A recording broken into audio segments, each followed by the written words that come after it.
seja Deus. Eu queria convidar você para abrir a sua Bíblia no Salmos de número 46.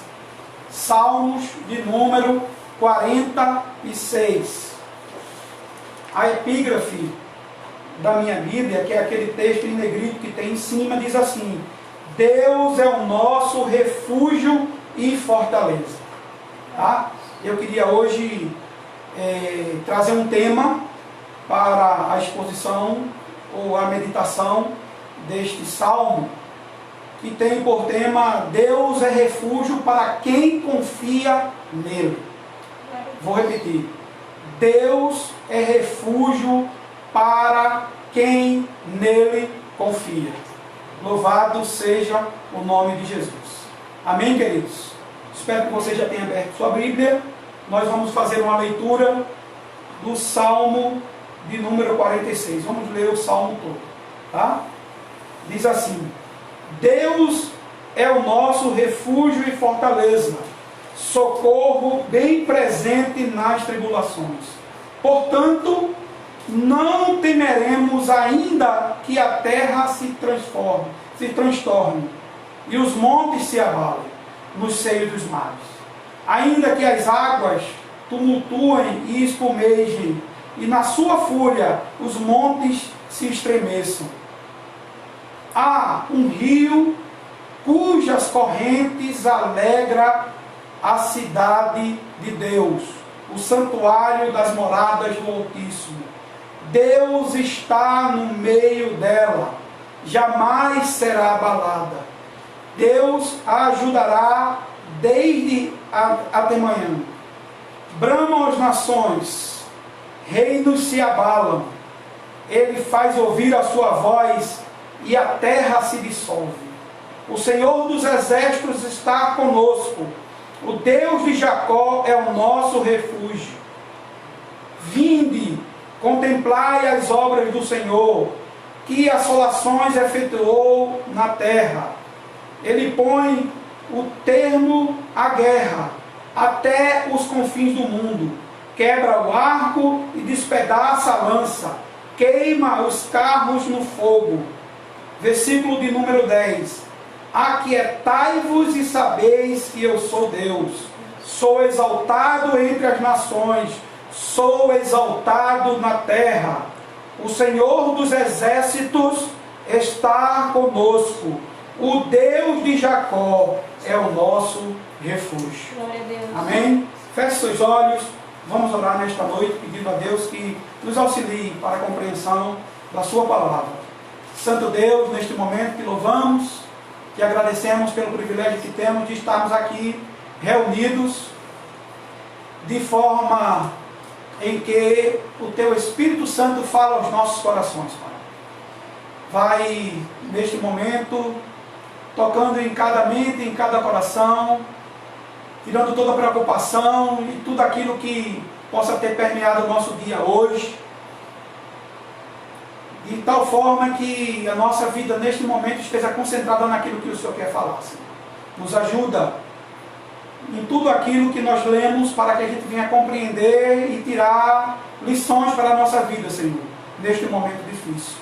Nos ajuda cada vez mais a enxergar em Ti, assim como diz a Tua palavra, este lugar de segurança, esse lugar de descanso, esse lugar em que nós podemos, na realidade, estar seguros.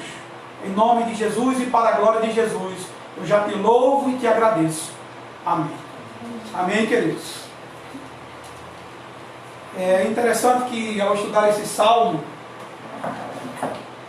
eu percebi algumas coisas importantes para que a gente possa meditar um pouco nesta noite, tá? Este salmo, ele me parece mais uma expressão em que o salmista traz ao seu coração de gratidão a Deus por algum livramento específico na história do povo de Deus, na história de Israel. É muito mais, assim, na minha compreensão, isso, do que pelo auxílio contínuo pelo qual Deus, na realidade, sempre protegeu e preservou o seu povo no que tange a nós, a igreja. Tá?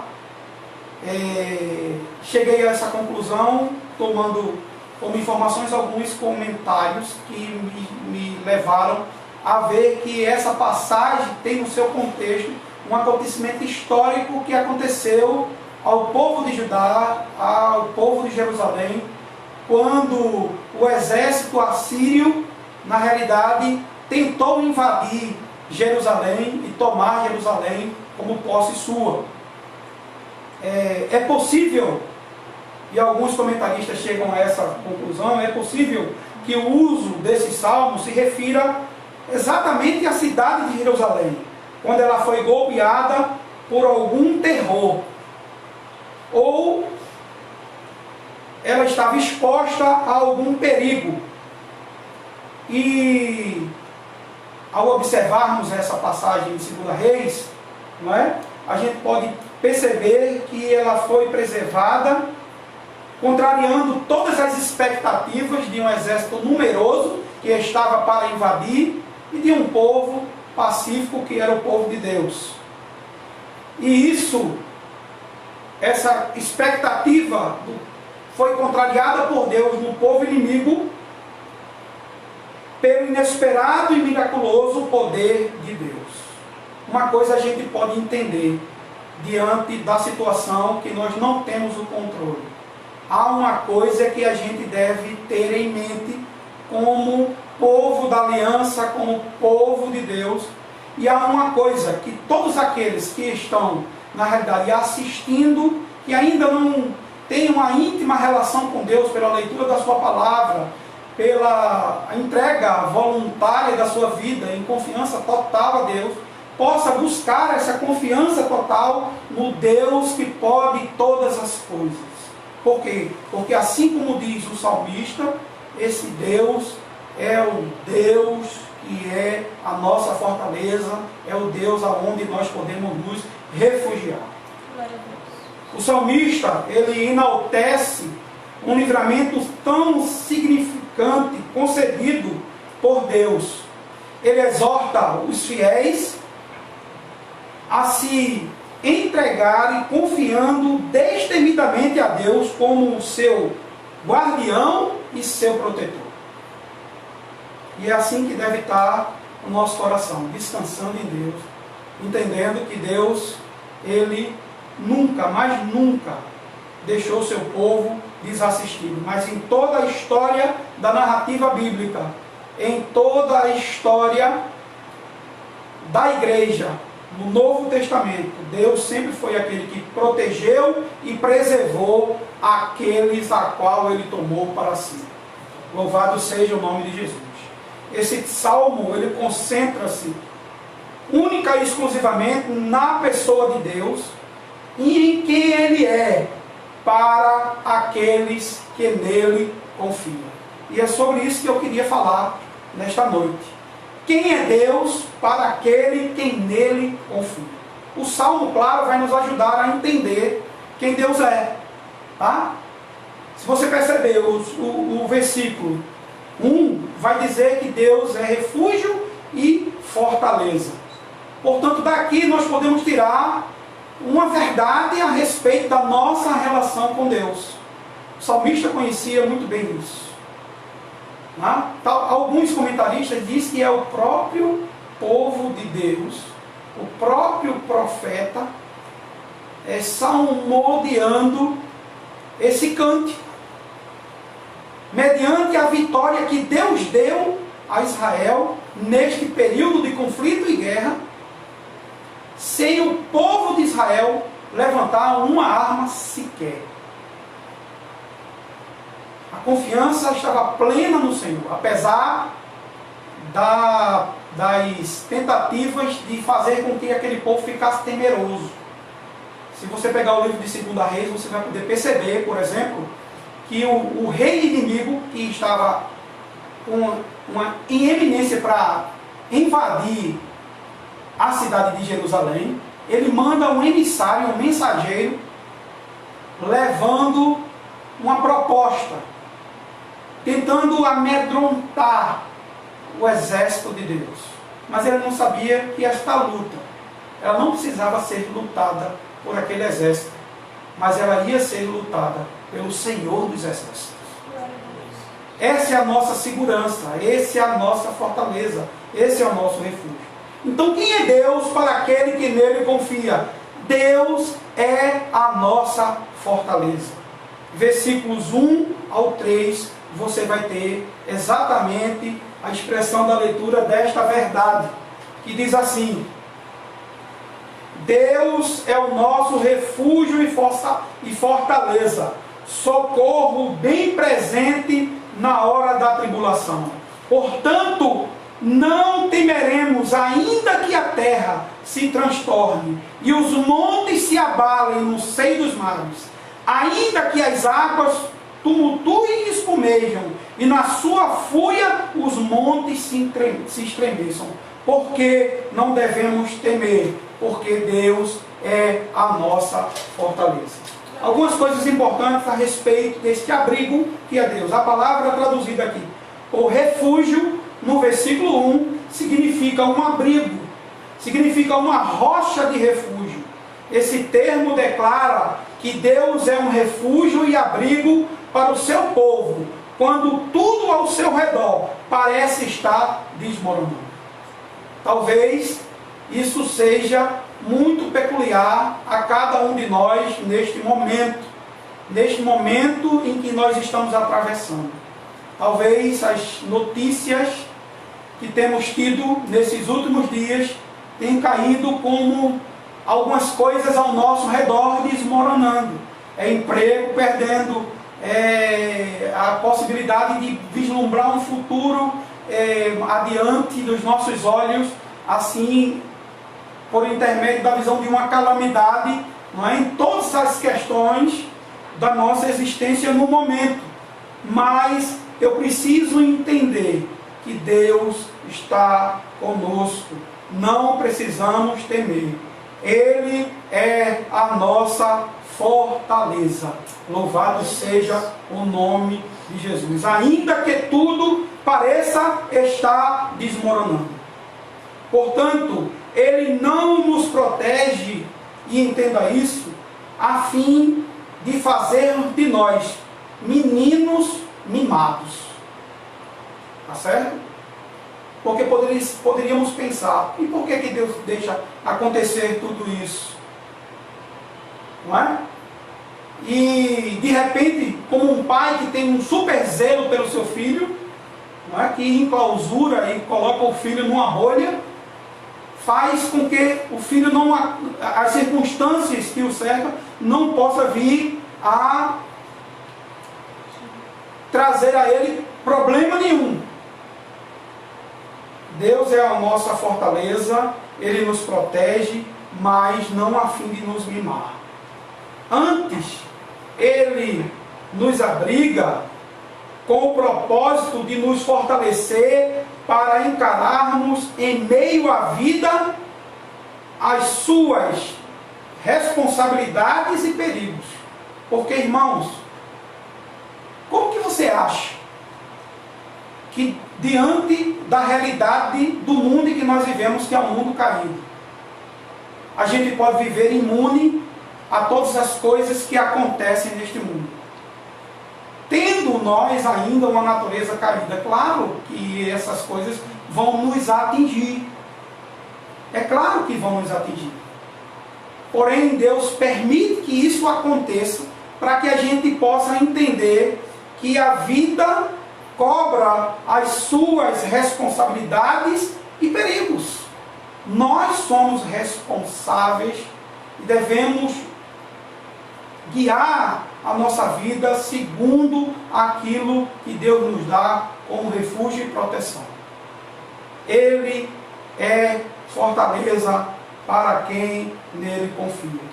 Em tempos de crise, é natural nós buscarmos ajuda, e muitas vezes nós buscamos ajuda em muitas fontes.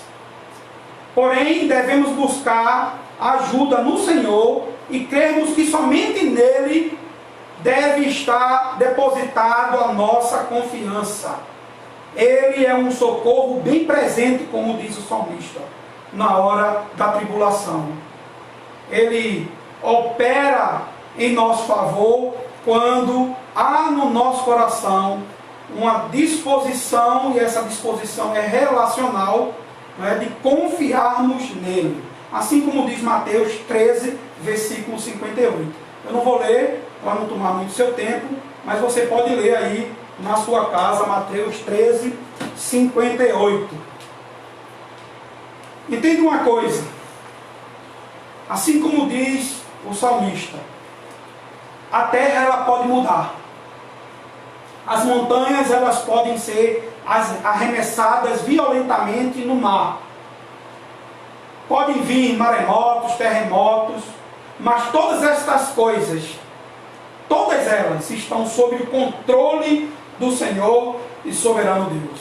Por isso, se nós confiamos nele, ele é nosso refúgio, ele é nossa fortaleza.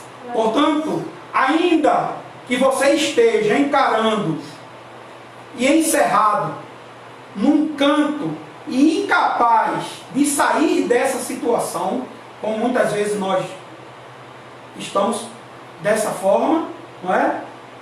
A palavra de Deus é: não tenha medo, não temas, não temas, pois ele é a nossa fortaleza, é o nosso refúgio em meio às incertezas da vida. Por que você está preocupado com o dia de amanhã? Deixe para hoje os problemas de hoje, e amanhã os problemas de amanhã. Entenda uma coisa: descanse em Deus. Se você confia em Deus, este momento é um momento de você estar totalmente entregue nos seus braços. Não adianta você se aperrear, se preocupar. Tá? A própria palavra preocupação é uma ocupação antes de estar acontecendo. Nem aconteceu ainda, você já está, na realidade, trafegando na mensagem do terror. Confia no Senhor. Amém? Em segundo lugar, quem é Deus para quem nele confia? Os versículos do 4 a 7 vai nos trazer uma analogia da pessoa de Deus. Analogia de um rio. Eu vou tentar explicar isso rapidamente. Tá? Mas como segundo ponto eu queria trazer a você que Deus é o nosso rio e rio de alegria. É no Senhor que concentra-se a maior possibilidade de alegria da minha e da tua existência. Entenda uma coisa, como um rio que supre por todos os lugares onde ele passa, ele vai levando a vida. Aquele que tem, na realidade, dentro de si, Deus, esse fluirá como um rio de água viva. Amém? Então, dos versículos de 4 a 7, nós vamos ver o contexto histórico do Salmo, quando o rei da Assíria, que era Senequeribe, né, tentou invadir Jerusalém. Entenda, a água era um bem precioso em Jerusalém. O rei Ezequias havia usado de sabedoria e construído uma cisterna subterrânea de abastecimento de água, de modo que a água ali naquele lugar passou a abastecer somente a cidade de Jerusalém. O cerco a Jerusalém estava pronto, um exército poderosíssimo, o exército assírio.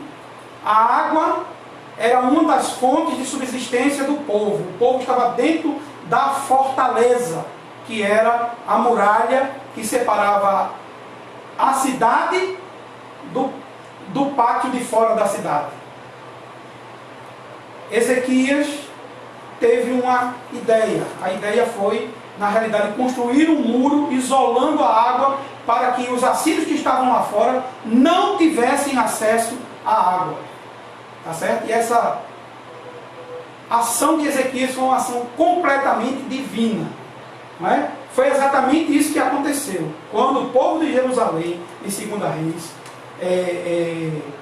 estava guerreando contra o exército assírio, Ezequias teve essa ideia e isolou a água única e exclusivamente para abastecer Jerusalém. Possivelmente, pela geografia os outros mares eram um pouco distantes e não tinha acesso à água. Era uma forma também de eles sanarem a água e a subsistência daquele povo inimigo. O salmista ele vai usar exatamente essa figura do rio que abastecia a cidade de Jerusalém, retratando Deus como um rio que supre a vida, ou seja, Deus como a água da vida. Deus como um rio, é um rio de águas tranquilas. Não é? Lembra do Salmo de número 1? Não é? Ele nos conduz a águas tranquilas, que sempre nos traz paz, e não somente isso. Assim como o povo sempre depende dos recursos naturais, que muitas vezes é advindo da importância da água, o povo de Deus sempre depende dos recursos espirituais, que vêm única e exclusivamente de Deus. Então, se você é povo de Deus, dependa desse recurso. Deus é um rio e é o rio da sua alegria. Quando nós colocamos a nossa confiança em Deus e nos voltamos para Ele com uma atitude de contrição e fé, Deus nos envia o socorro. Deus nos envia o socorro. Como é que você tem passado esses momentos? Você tem colocado o seu coração contrito na presença de Deus e tem, por meio dessa contrição, expressado sua dependência e fé no Senhor? Porque senão você precisa entender que foi exatamente o que aconteceu com o povo de Jerusalém. Eles colocaram a sua fé em ação. Em 2 Reis, o Senhor enviou nessa batalha um anjo, e esse anjo matou 185.000 soldados assírios e os mandou, o rei e os soldados, de volta para a sua casa,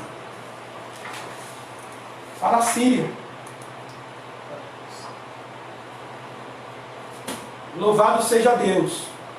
Agora perceba, bastou Deus dar uma ordem e o inimigo foi derrotado. Deus é refúgio e fortaleza. Deus é o nosso rio de alegria. Aonde Ele passa, e Ele está passando aí hoje, Ele está gerando fé, coração contrito, e está te dando vida. Louvado seja o nome de Jesus. Ele, entenda, Ele é o Senhor dos exércitos dos céus e da terra. Nada foge o controle de suas mãos. Ele é o comandante dos exércitos. Este anjo aí, que foi adiante, é o comandante do exército do Senhor. Ele não está apenas neste momento, mas na nossa vida, na vida da igreja. Este anjo, este comandante dos exércitos do Senhor, está conosco em todas as circunstâncias. Nós podemos beber do seu rio de alegria e encontrar a paz e a força que nós precisamos nesta nossa jornada, em meio às adversidades. Sabe quem é esse anjo do Senhor? É Jesus Cristo, nosso Senhor e nosso Salvador. É o Emanuel, é o Deus conosco. Ele nunca nos deixará, porque Ele disse, Ele prometeu: eis que eu estarei convosco todos os dias, até a consumação de todas as coisas. Amém? Portanto, quem é Deus para nós? Quem é Deus para quem? Para aquele que nele confia. Terceiro, versículos de 8 a 11. Deus, Ele é o nosso Deus. É interessante, porque a doutrina reformada diz que Deus é nosso Deus porque Ele quis ser o nosso Deus. Entenda isso. Não foi nós que queremos que Ele viesse a ser o nosso Deus, mas Ele quis ser o nosso Deus. Glória a Deus. O salmista diz: Deus é nosso Deus. Vamos ler o versículo de número 8. Diz assim: vinde, contemplai as obras do Senhor, que assolações efetuou na terra. Ele põe a guerra, o termo, a guerra, até os confins do mundo, quebra o arco e despedaça a lança, queima os carros no fogo, Aí ele diz: aquietai-vos e sabeis que eu sou Deus, sou exaltado entre as nações, sou exaltado na terra. O Senhor dos exércitos está conosco, o Deus de Jacó é o nosso refúgio. Ele é o nosso Deus. Ele é o nosso Deus. Essa porção do Salmo, ela monta o cenário dos campos ao redor de Jerusalém. A história é: aquele exército estava lá, pronto para atacar, e certamente se atacasse, iria ter êxito, porque era o poderoso exército assírio, de um rei implacável. Porém, o povo não precisou nem lutar.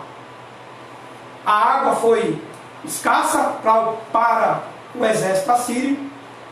Enquanto eles dormiam à noite, o anjo do Senhor passou e feriu aquele número de pessoas que a gente viu, 185 mil.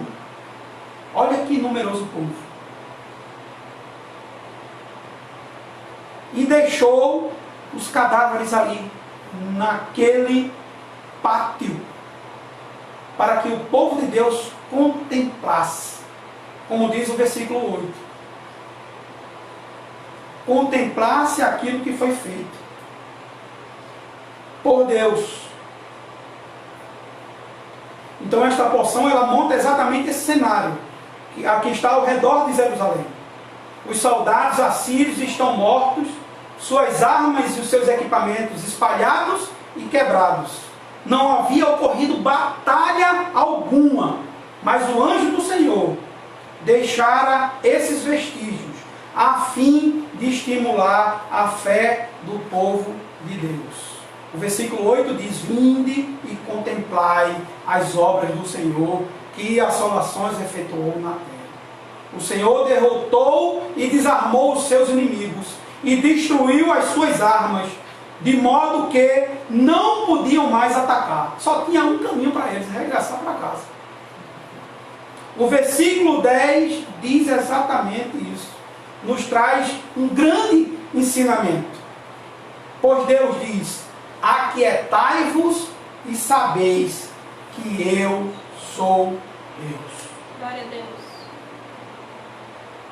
Talvez esse seja um ensinamento para mim e para você neste momento. Um momento em que nós não podemos fazer nada, a não ser colocar toda a nossa expectativa e confiança naquele que nunca envergonhou, nem nunca falhou, nem nunca vai nos envergonhar. Tá? Agora, o que eu percebo é como é difícil para nós obedecermos tal ordem. A ordem que Deus dá. Aquiete-se, soa como: não mexa em nada, apenas descanse. Como é difícil, não é?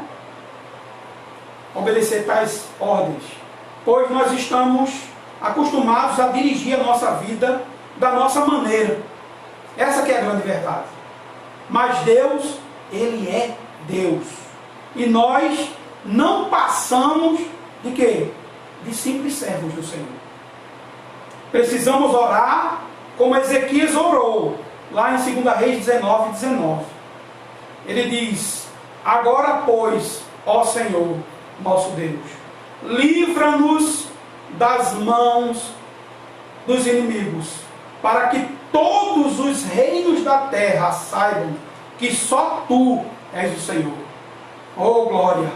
Olha, irmãos, todos os reinos da terra precisam saber que o único que é capaz de nos dar vitória em meio à crise mundial que nós estamos passando é Deus.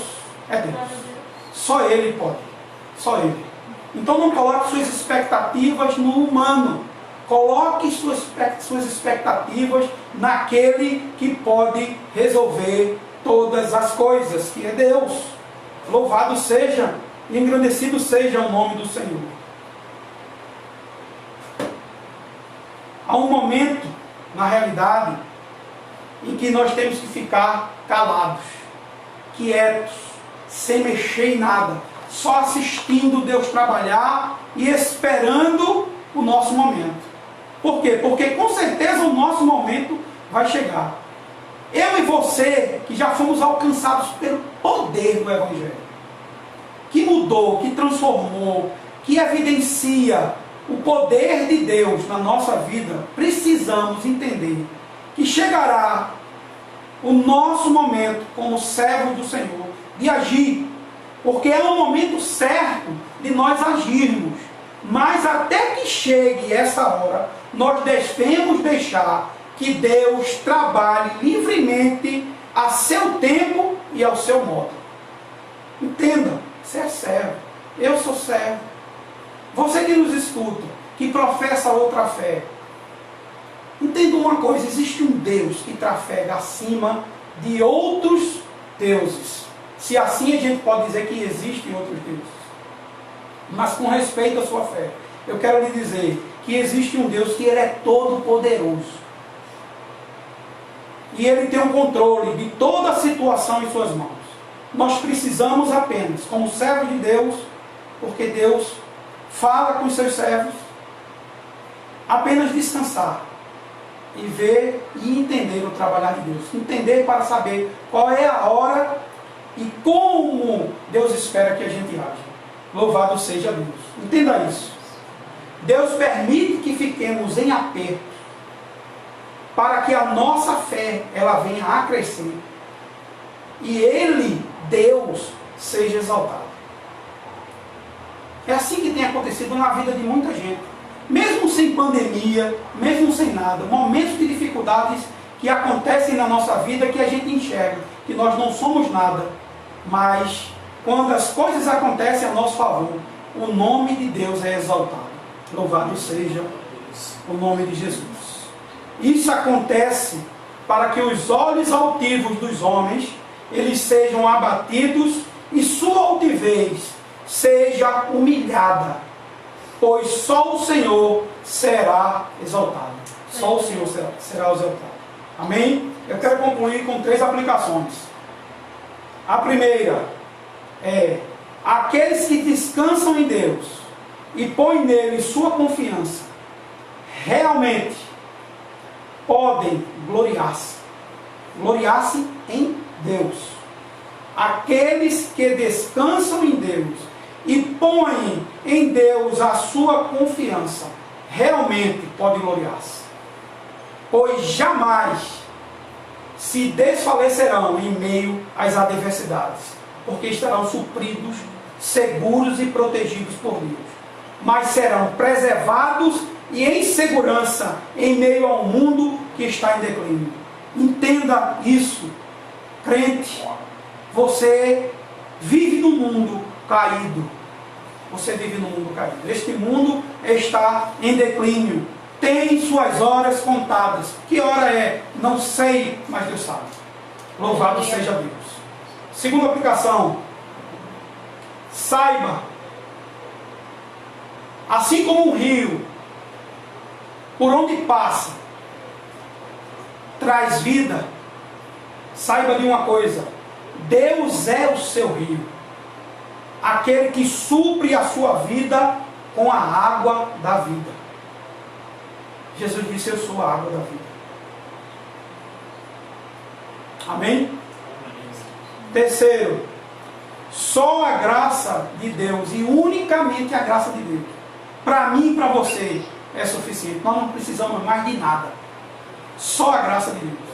Assim como o nosso pastor Sérgio tem pregado sobre a graça. Só a graça de Deus nos é suficiente. Mais nada. Mais nada. E nós já temos sobre nós tanto a graça salvadora, quanto a graça que é dispensada a todo ser humano sobre a face da terra. Essa que expressa que vivemos porque conseguimos respirar esse ar. Amém? Quarta e última aplicação. Lembre-se que como povo, Deus nos elegeu. Deus nos tomou para si. Foi Ele que quis nos tomar para si como seu povo, a fim de fazer notório seu poder, nos preservando e nos defendendo. Amém? Quero dizer uma coisa para você. Não temas. Ainda que você morra, viverá. Louvado seja o nome do Senhor. Que Deus, pois, possa aplicar essa palavra no nosso coração e a gente possa encontrar confiança, convicção e consolo nela. Louvado seja o nome de Jesus. Para todos os meus irmãos que me assistem, Xisto, Xistófanes, Xerxes, Xênia, Xécia, né, Xenilda, Xenilson, eu vos amo, mas amo de coração. Tá? Xerxes, oro por vocês todos os dias. É difícil incluir Xerxes como irmão, porque para mim ele sempre foi um pai, não é? Talvez assim foge até da minha memória. Mas Xerxes, tu és um homem abençoado. E Jesus te abençoe. Tá? Não tema. Mesmo que tudo estiver caindo, não tema. Não tema. E você que nos assiste também, querido e querida, todos que fazem parte da IEB Comunhão, eu estou com uma saudade imensa de vocês, de poder abraçar, de poder ter esse contato humano um com o outro. Que Deus vos abençoe, que esta palavra ela seja combustível, consolo até o dia de amanhã, porque amanhã Deus tem uma palavra para a sua vida. Deus abençoe a todos os meus amigos, todos aqueles que entraram nessa live hoje, que Deus possa estar abençoando em nome de Jesus. Amém. Amém. Vamos louvar o Senhor?